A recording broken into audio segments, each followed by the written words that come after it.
Bismillahirrahmanirrahim. Assalamualaikum warahmatullahi wabarakatuh. Inna hamdalillah nahmaduhu wa nasta'inuhu wa nastaghfiruhu wa nastahdihi wa na'udzu billahi min shururi anfusina wa min sayyiati a'malina. Man yahdihillahu fala mudilla lahu wa man yudlil fala hadiya lahu. Asyhadu an la ilaha illallah wahdahu la syarika lahu wa asyhadu anna Muhammadan abduhu wa rasuluh. Allahumma salli wa sallim wa barik ala sayyidina Muhammadin wa ala alihi wa sahbihi wa sallim. Subhanaka la ilma lana illa ma 'allamtana innaka antal alimul hakim. Allahumma 'allimna ma yanfa'una wanfa'na bima 'allamtana wa zidna ilma. Rabbi shrah li sadri wa yassir li amri wahlul 'uqdatam min lisani yafqahu qawli. Amma ba'du. Alhamdulillah, yang kami muliakan panitia Masjid Baitur Rahman yang dimuliakan Allah, budaya-budaya kita yang berhadir di sini, kemudian tengku-tengku, abu-abu, tokoh-tokoh masyarakat, dan kami ucapkan terima kasih kepada budaya kita Ustaz Irwan yang sedianya adalah Ustaz Irwanto malam ini yang memberikan pelajaran kepada kita. Cuma pergantian sebentar jadwal, yang biasanya kami datang malam Kamis ya. Tapi ini datang malam Jumat ya, sekaligus dengan besok insyaallah khutbah Jumat. Jadi insyaallah taala kita akan melanjutkan kajian kita membahas kitab Al-Isyarah ila Madhab Ahlil Haqq yang dikarang oleh Imam Abu Ishaq Al-Syirazi yang meninggal tahun 476 Hijriah. Bagi yang mungkin baru pertama mengikuti kajian kitab ini adalah kitab tentang ilmu akidah yang dijelaskan dan ditulis oleh Imam Abu Ishaq untuk menjelaskan madhab ahli yang akidahnya terjadi ya, diskusi tentang masalah-masalah akidah, baik masalah ketuhanan, begitu juga masalah kenabian, begitu juga masalah imamah. Jadi beliau menulislah kitab ini, beliau tuliskan kitab ini untuk meluruskan permasalahan-permasalahan yang banyak diperbincangkan pada saat itu, di mana sikap ahlus sunnah dalam hal itu, ahlul haq dalam hal tersebut. Dan kita sudah membaca dan membahas beberapa pertemuan, dan pada malam ini kita akan masuk pada tema baru, tema terakhir pembahasan beliau tentang masalah an-nubuwah wal imamah. Jadi pembahasan tentang kenabian dan tentang masalah imamah.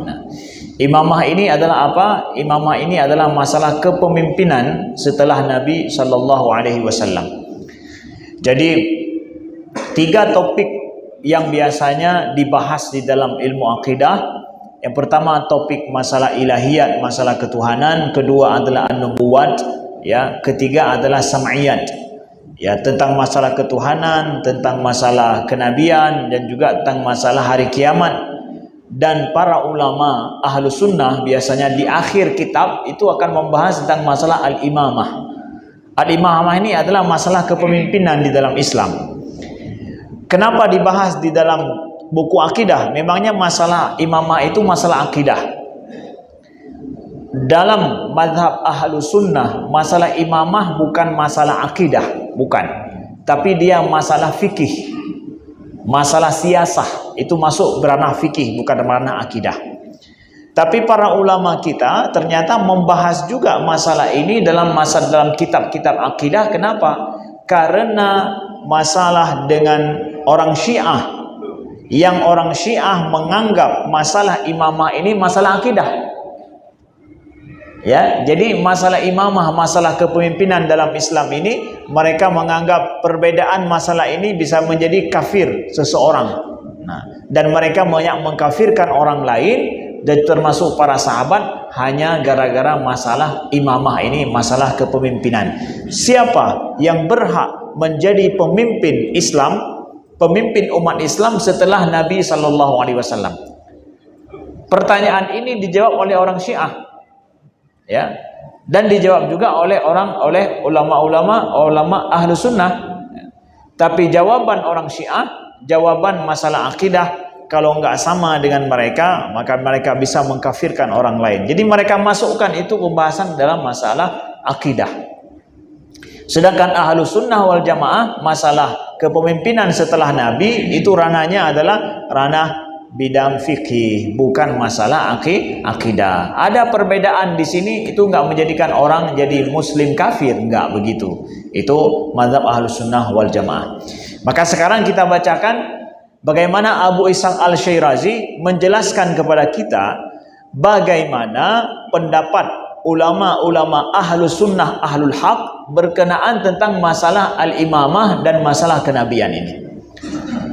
Qala rahimahullahu ta'ala wa naf'ana Allahu bi'ulumihi fi daraini thumma ya'taqiduna anna afdalan nasi ba'da Rasulillah sallallahu alaihi wasallam Abu Bakr thumma Umar thumma Uthman thumma Ali radhiyallahu anhum wa anna al-muqaddamu fil khilafah huwa al-fadl 'ala al-fadil li'annahum kanu yura'una al-afdal fal-afdal.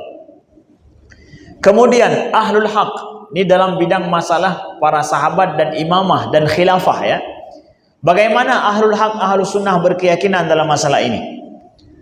Bahwa Ahlul Haq berkeyakinan bahwa sebaik-baik orang setelah Rasulullah itu adalah Abu Bakar yang pertama, yang kedua adalah Umar, ketiga adalah Uthman, dan keempat adalah Ali radhiyallahu anhu.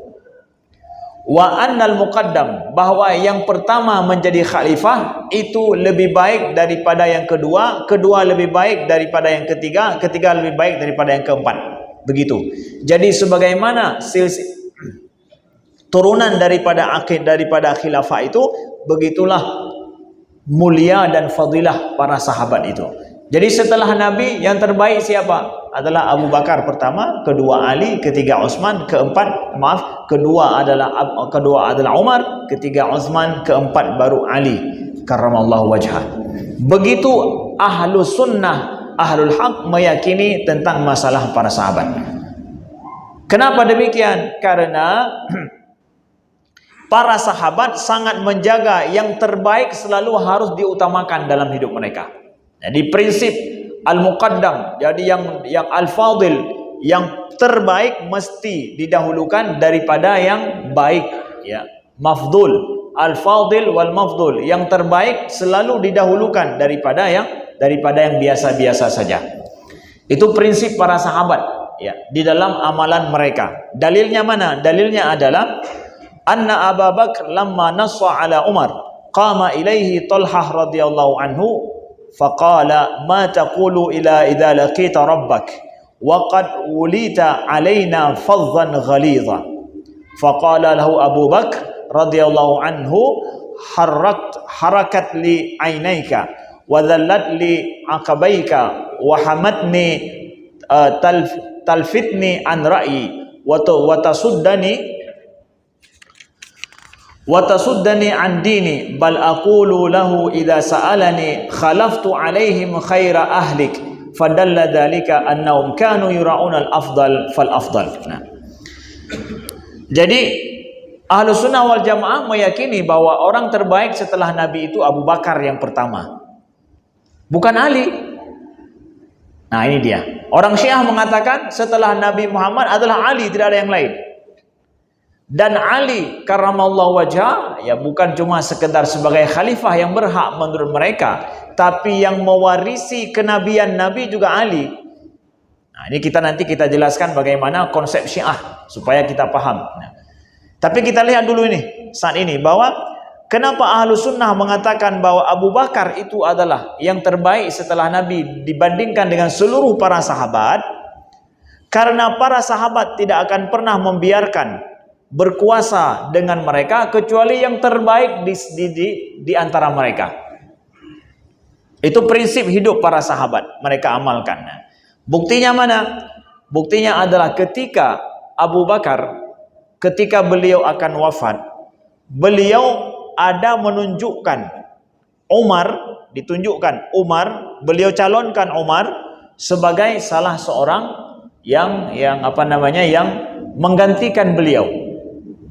Nah, ketika beliau mencalonkan Sayyidina Umar untuk menggantikan beliau, ya, maka Talhah ibnu Ubaidillah bangun, ya, membantah terhadap Abu Bakar. Saat itu beliau sebagai khalifah, ya, tapi beliau melihat bahwa setelah beliau yang cocok adalah Umar. Tetapi itu adalah hanya sebagai salah satu daripada ide beliau. Cocok, tapi bukan mesti harus beliau. Silakan dimusyawarahkan. Lalu Talhah ibnu Ubaidillah bangkit bangun. Beliau tanya, apa yang akan engkau jawab, wahai Abu Bakar, kalau engkau berjumpa dengan Tuhanmu?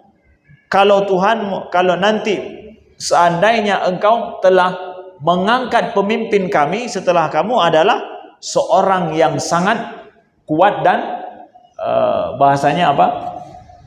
Fadhan ghalidhan, kasar orangnya. Umar itu kasar orangnya. Urung ya pada Umar. Bagaimana engkau akan jawab nanti di depan Tuhanmu kalau seandainya engkau telah mengangkat Umar sebagai khalifah setelahmu, padahal dia adalah seorang yang kasar orangnya, menakutkan. Apa yang akan dijawab di ke Allah? Dijawab ya. Karena Umar lagi yang urung. Ya. Jadi dibantah oleh Talha ibnu Ubaidillah. Tapi Abu Bakar menjawab apa? Abu Bakar menjawab, di antara jawaban beliau adalah khalaftu alaihim khaira ahlik. Kalau nanti di depan Allah, maka aku akan menjawab, kata Abu Bakar. Nah, ditantang kan? Di ke Tuhan pernah jawab tengok. Menyana pegat lagi nyan. Yang langsung ni ke khalifah yang kan. Jadi Talha ibn Ubaidillah di ke khalifah ke. Menyana pegat lagi nyan ke kamu, di ke Allah pun jawab betul. Cin jawab ini. Nyo perlu ada praktek tu, bila tanya. Kan tiga mana mengaga ikut pemimpin dia. Abu Bakar jawab apa?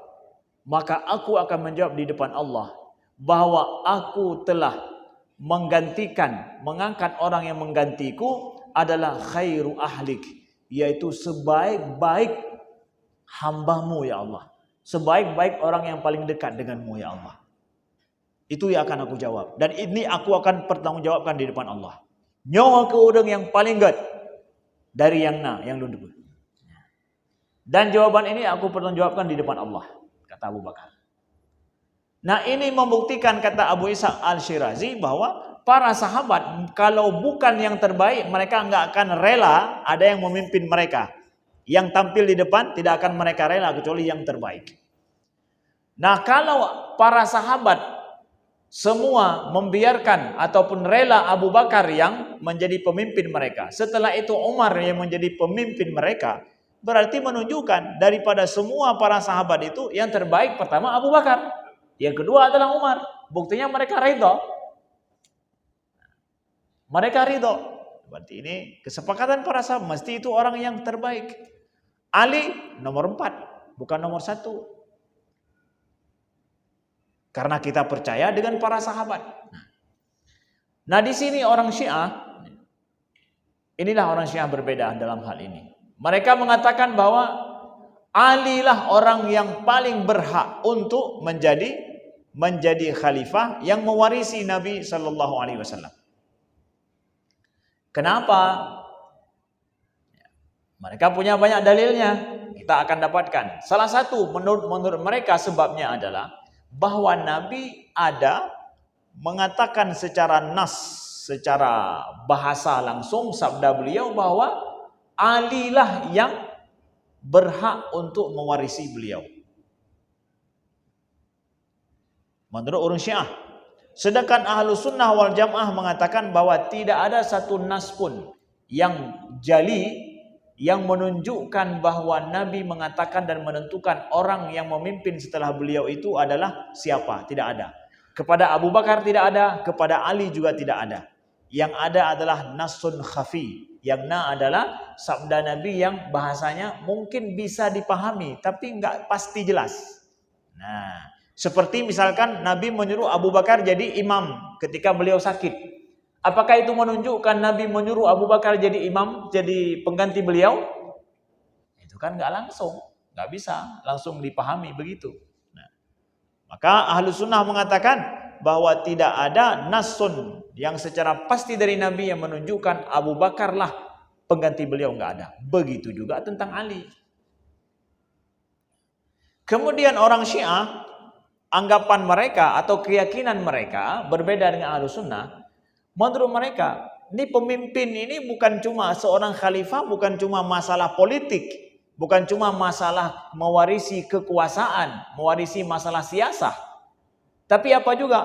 mewarisi tentang agama dan kenabian.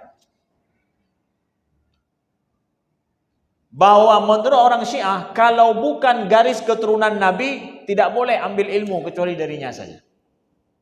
Jadi nasab dan darah Nabi lah yang dari situ agama ini boleh dipelajari, boleh diambil. Selain daripada itu tidak boleh dijadikan sebagai referensi.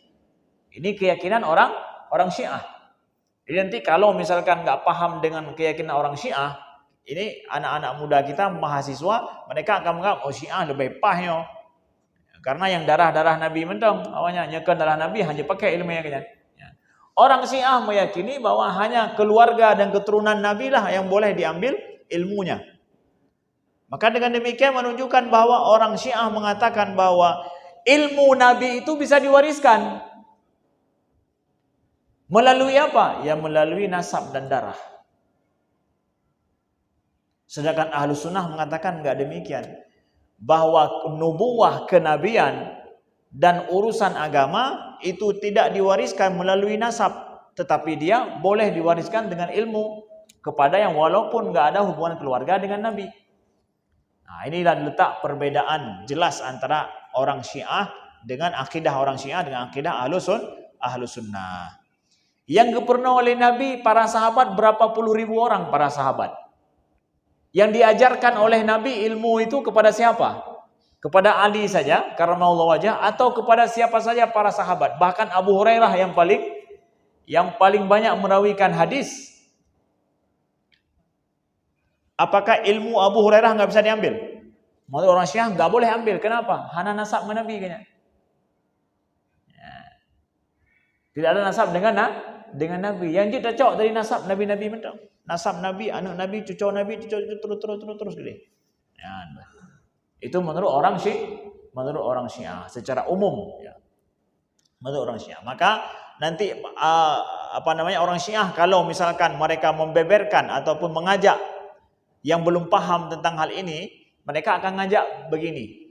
Kalau lihat air, misalkan air, itu supaya air itu terjamin bersih, itu kan semua saluran air atau pipa-pipanya itu kan harus bersih kan? Supaya sampai ke bawah harus bersih. Nah, air sampai ke akhir harus bersih. Maka pipa harus bersih. Nah, keturunan Nabi bersih enggak? Bersih. Nah, berarti ilmu dari keturunan Nabi saja yang kita ambil. Yang lain enggak boleh ambil. Itu logika orang Syiah. Jadi menyai pegah bahwa Syiah lagi kena ngaju yang hanum form lo. Kalau demikian, berapa puluh ribu para sahabat yang belajar dengan Nabi enggak boleh diambil ilmunya, hanjut. Nah, kan konsekuensi berat kan? Kita akan tidak mau terima ilmu para sahabat, enggak akan terima. Maka Imam Syafi'i enggak ada di situ. Imam Syafi'i-nya hana hubungan yang enggak kan udip mata Nabi. Ya. Kemudian sahabat yang lain lah, Muaz bin Jabal kiban dema. Oh, hana hubungannya nih Muaz bin Jabal kan darah Nabi-nya. Hanjut pakai Umar lebih-lebih halau. Ya. Orang Syiah. Nah. Ini sedikit perbedaannya. Ahlussunnah wal Jamaah mengatakan tidak. Siapa dia yang diajarkan oleh Nabi? Ilmu Nabi itu siapa yang diajarkan kepada para sahabat, maka ambillah ilmu itu. Ilmu itu bukan cuma dengan nasab, enggak. Ada di keluarga Nabi yang belajar dengan Nabi diajarkan, maka ambil ilmu dari itu. Dari Sayyidah Aisyah radhiyallahu anha, ambil ilmunya, ambil istri beliau. Orang Syiah enggak boleh. Kenapa? Enggak ada nasab dengan Nabi, hana darah Nabi nah kuto orang dia berarti. Ya, benar. Yang mufhum logika orang Syiah. Ya. Jadi istri Nabi itu enggak bisa hanya. Jadi yang dengan Nabi hanya cowok. Ya. Itu logika orang Syiah. Jadi berapa banyak para sahabat enggak diakui, nyan ke Mandum hana lagi kecuali Zero 2 tagai. Ya, itu orang Syiah. Makanya dalam kitab ini dijelaskan tetap Ahlus Sunnah wal Jamaah berkeyakinan dalam hal ini.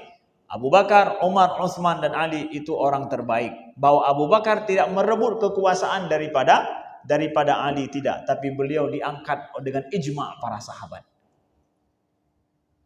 Para sahabat tidak mungkin berkhianat. Takut kepada Abu Bakar. Siapa Abu Bakar? Umar lebih Nabi mentang kadang sering gebantah oleh Umar. Apalagi Abu Bakar yang orangnya lembut. Abu Bakar lembut orang dia. Ya, dengan Umar orang tak kala jelasnya kebule tegak boleh Umar. Tapi dibiarkan. Kenapa? Membuktikan bahwa beliau adalah menjadi khalifah secara sah. Ijma' para sahabat dulu. Menyahana kalau kita enggak mengakui Abu Bakar sama dengan kita menuduh khianat semua para sahabat atau kebanyakan daripada para sahabat. Kami Ahlus Sunnah sungguh tidak logis menganggap seperti itu. Maka keyakinan orang Syiah ini ditolak oleh para ulama dan juga oleh Ahlus Sunnah wal Jamaah.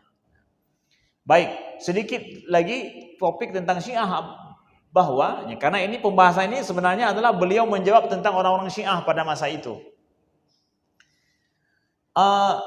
Orang Syiah dalam hal ini sektenya banyak. Jadi Syiah banyak kira sebuah sekte je, leutan. Sejak dulu ya, Imam Abu Hasan Al-Asy'ari telah mengarang kitab Al-Maqalat Al-Islamiyin. Itu dalam Maqalat Al-Islamiyin beliau sebutkan itu ada sampai 25 lebih daripada sekte orang Syiah. Jadi Syiah kero ya, nyan banyak firqah-firqahnya lagi sampai 25 lebih. Bahkan yang lepegah 20 lebih, 25 bahkan. Nah, di antara sekarang yang ada di dunia hari ini beberapa sekte yang masih ada ya. Yang pertama adalah Zaidiyah. Syiah Zaidiyah. Zaidiyah ini adalah pengikut daripada Zaid bin Ali bin Husain. Jadi cucu daripada Husain ya, daripada Husain bin Ali. Zaid. Jadi Zaid ini pengikut-pengikut beliau. Jadi Zaid berarti kan keturunan Nabi, anak daripada Ali, anak daripada Husain. Husain anak daripada Ali lagi. Nah, ini Zaid ini, kelompok Zaidiyah ini itu kelompok Syiah yang paling dekat dengan Ahlus Sunnah. Banyak masalah sama itu. Dan kelompok ini tidak mengkafirkan daripada Abu Bakar, Umar, para sahabat. Enggak, sama sekali enggak mengkafirkan. Dan mengakui kalau Abu Bakar sebagai khalifah yang sah. Khalifah yang boleh. Karena walaupun Ali lebih baik, tapi Abu Bakar sah khalifah. Menurut orang Zaidiyah tetap Ali lebih baik, tapi Abu Bakar sah. Enggak dianggap merebut, tidak. Nah, kelompok Zaidiyah ini paling banyak di Yaman. Ya, kelompok Zaidiyah hari ini nih, ya, banyak di Yaman. Mereka, dan itu paling dekat mereka dengan Ahlus Sunnah. Jadi Syiah yang dekat dengan Ahlus Sunnah jid mengonyo ke kelompok Zaidiyah, tidak mengkafirkan, tidak menyesatkan orang, tidak. Tapi kalau dikatakan Syiah, maksudnya adalah mereka menyanjung Ali. Kita juga menyanjung Ali, tapi ya sisi bahwa mereka menyanjung Ali, menganggap Ali terbaik, tapi tidak mengkafirkan atau mengkhianati yang lain, tidak. Nah, ini Zaidiyah paling dekat. Kemudian ada kelompok paling besar, itu kelompok Syiah Imamiyah namanya, atau Syiah Isna Asyariyah. Syiah Imamiyah inilah yang paling banyak di Iran, Lebanon, Suriah, ya. Kemudian juga di negara Arab yang lain, ya. Bahkan mungkin sampai ke Eropa ada juga, ya. Kemudian ke Asia Timur, ya. Ini Syiah Imamiyah ini yang di Iran hari ini itu kebanyakannya Syiah Imamiyah. Syiah Imamiyah ini apa? Syiah Imamiyah ini mereka meyakini bahwa imam setelah Nabi Muhammad SAW itu yang berhak adalah Ali. Yang lain itu merebut daripada Ali dan berkhianat. Ya, dan berkhianat. Mereka meyakini bahwa ilmu agama itu hanya boleh diambil dari keturunan Nabi ini yang 12 orang imam. 12 orang imam. Jadi daripada imam kemudian Nabi Muhammad, kemudian Ali, kemudian Hasan atau Husain, terus begitu sampai yang nomor 12 adalah Muhammad bin Hasan Al-Askari. Yang garis keturunan menurut urutan keturunan Nabi. Hanya itulah yang boleh diikut. Selebih daripadanya hanya cok ilmu dari mesti berangkat hajat. Jadi hadis Bukhari Muslim ipatih onyan. Han, anak ipatih pakan Bukhari Muslim tahu pegalnya hadisnya. Dari tahu hadisnya. Yang cok yang diambil dari mana juga? Hadis yang dari 12 imamnya mendang. Perkataan 12 imam ini saja yang boleh diambil, selain itu tidak boleh diambil. Jadi agama kita ambil dari 12 orang ini. Aneh jik, imam yang ke-12 nggak ada keturunan. Namanya Muhammad bin Hasan al-Askari.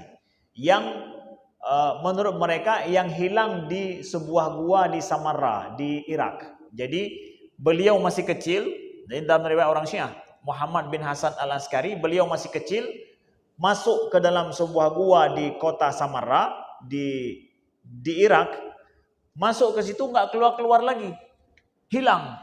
Ya, imam yang terakhir, imam yang ke-12 kagak ada. Yang kebibit awalnya dia kirimanan, hilang. Dan menurut mereka imam ini akan hilang, tapi nanti akan muncul kembali dari gua itu kapan? Di akhir zaman. Itulah yang namanya Mahdi al-Muntazar. Mahdi al-Muntazar menurut awalnya. Nyo ke al-Mahdi menurut versi orang Syiah. Kan hana logis. Kalaulah menurut mereka agama ini diambil dari keturunan Nabi saja, berarti hari ini harus ada keturunan Nabi yang bisa diambil ilmunya. Tapi hana reka kada, B12 kada.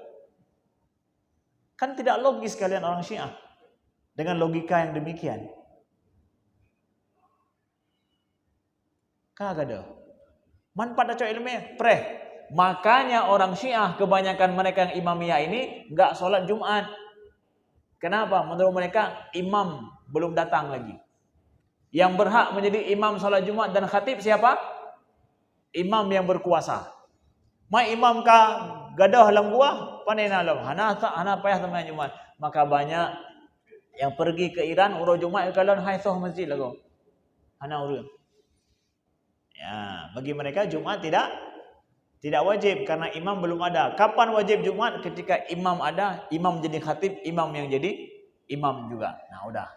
Imam ini pemimpin terbesar lah menurut awalnya. Ya. Kemudian Syiah Imamiyah ini lagi, ya. Mereka yang fatal dan parah adalah mereka mengkafirkan para sahabat Nabi. Khusus adalah yang 4 itu. Maaf, yang 3 itu. Abu Bakar, Umar, dan Utsman. Dan bahkan mereka menyuruh untuk melaknat. Kalau kita ya mengatakan Abu Bakar radhiyallahu anhu, Umar radhiyallahu anhu, Utsman radhiyallahu anhu, mereka balik. Mereka bilang apa? Nauzubillah. Ya. Abu Bakar la'na hanatohkeun. Hamkeun dekeun.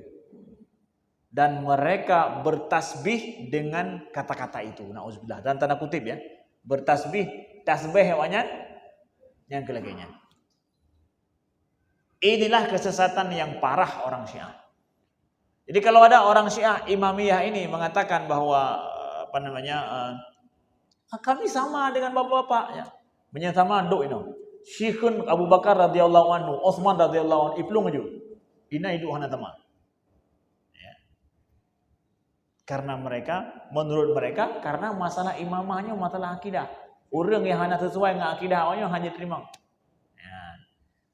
Benar. Ini parahnya mereka.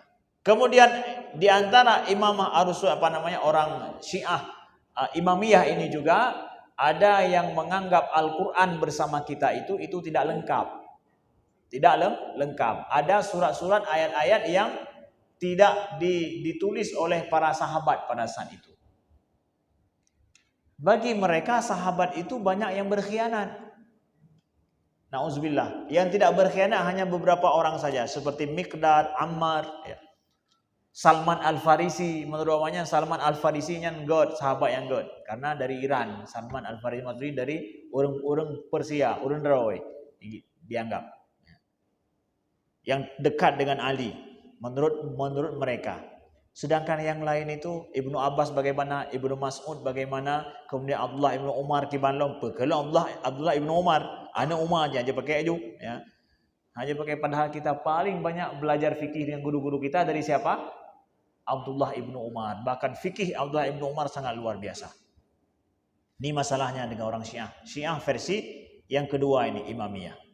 Ada, kemudian ada Syiah lagi apa? Syiah Ismailiyah. Ini yang ada, yang saya jelaskan saja yang ada saat ini nih. Yaitu Ismailiyah. Syiah Ismailiyah ini hari ini mereka ada di Iran, ada kecilnya, sebagian kecil, kemudian di Suriah ada, kemudian di daerah India juga ada. Sekte Syiah Ismailiyah ini berubah lagi, sekte Wibilom di India namanya Buhara. Tu yang pernahnya pendapat macam-macam beda. Nah, Ismailiyah ini meyakini bahwa Tuhan itu boleh merasuki tubuh seseorang. Jadi Tuhan boleh menjelma dalam tubuh Ali. Jadi Allah je pejik draw dalam tubuh Ali. Nya onan tingkat kah? Ya, ini orang Ismailiyah.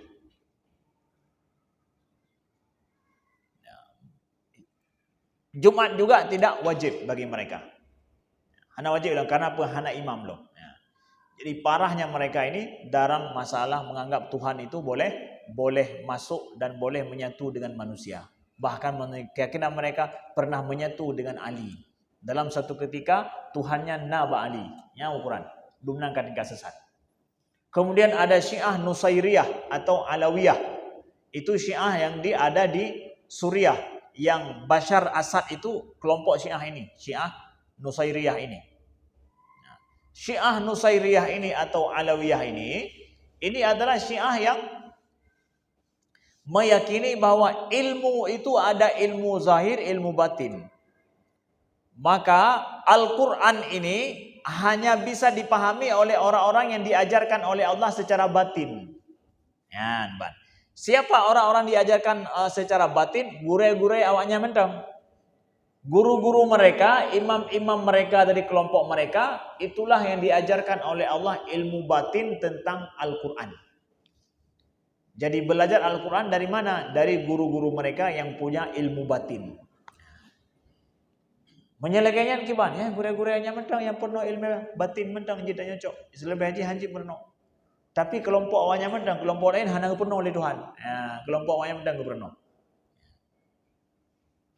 Menyelekainya so kalan gure, so tegah gure, hana so tegah le gure-gure yang na ilmu batinnya. Pu yang buahnya betul-betul. Dan kemudian maksum belum, hana salah gure-gurenya gitu. Jadi hana sojit tegah, hana jit so tegah. Karena apa? Yang na ilmu batin Tuhan penuh langsung kepada kalian. Mana enggak sama lagi Nabi? Nah, ini parahnya lagi Syiah Nusairiyah. Jadi semakin ke sana orang dah pegang kelompok sekte Syiah deh laju macam-macam model. Tapi aneh di pengikut Jina sampai uronya. Nah, jadi versi Syiah itu banyak sekali. Dan Syiah ini punya misi dia. Mereka bermisi bagaimana sebanyak-banyaknya orang supaya bisa masuk Syiah. Dan saya mengatakan bahwa kami pernah dijadikan sebagai oleh orang Syiah ya, ditargetkan untuk masuk Syiah ketika pergi haji dulu. Dalun tuan galak alun. Ketika ia pegang lagi nyan, bermunakalan kibai membuat. Hana itu pun lon ala apa namanya mahasiswa Azhar, lon pegang datang dari Aceh. Hana umpum agama. Pakat laju. Ya, lalu ditunjukkan Al-Quran. Mulai pertama itu di Masjidil Haram. Saya pergi duduk di ketika sedang sholat duha. Setelah sholat duha duduk. Setelah itu teruk awak Syiah. Dia kerja di perusahaan di Malaysia, sudah bisa bahasa Melayu. Nah, kan imita orang Melayu, hijau yang dia bahasa Melayu. Kemudian dia ngomong bahasa Melayu, saya paham. Lu ngomong bahasa Malaysia. Lu bangai-bangai rau laju. Hana umpum tempu ilun dari Aceh aja, hana umpum tempu pule Syiahnya. Pegah laju dijelaskan. Al-Quran kami ini sama, Al Quran mushaf biasa sama gitu. Setelah itu saya diajak pergi ke hotel mereka. Pergi ke hotel di sana kan hotel Iran itu orang-orang Iran itu yang hotel tersendiri juga mereka ya, bawa ke hotelnya. Di hotel sana kemudian diajak lagi untuk berdiskusi. Nah, setelah itu jumpa dengan syekh mereka yang paling besar. Yang paling rayu syekh awalnya dinan. Dua dengan syekhnya, saya berhadapan. Ada satu kawan saya juga ikut. Berhadapan dengan syekhnya dan kamu duduk di sini. Syekhnya menjelaskan tentang Syiah itu apa. Mandum seakan sama ngadanya. Dan kami dibekali dengan buku lagi, satu tumpuk buku. Nyonya namanya baca selain di buku ini. Ya, mereka punya misi. Di situ saya tahu bahwa mereka betul-betul punya misi, bahkan di Mekah Al-Mukarramah. Saya langsung lihat dengan mata dan langsung mengalaminya. Ya. InsyaAllah besok subuh kita lanjutkan. Sekian, terima kasih. Subhanakallahumma wa bihamdika, asyhadu an la ilaha illa anta, astaghfiruka wa atubu ilaika. Assalamualaikum warahmatullahi wabarakatuh.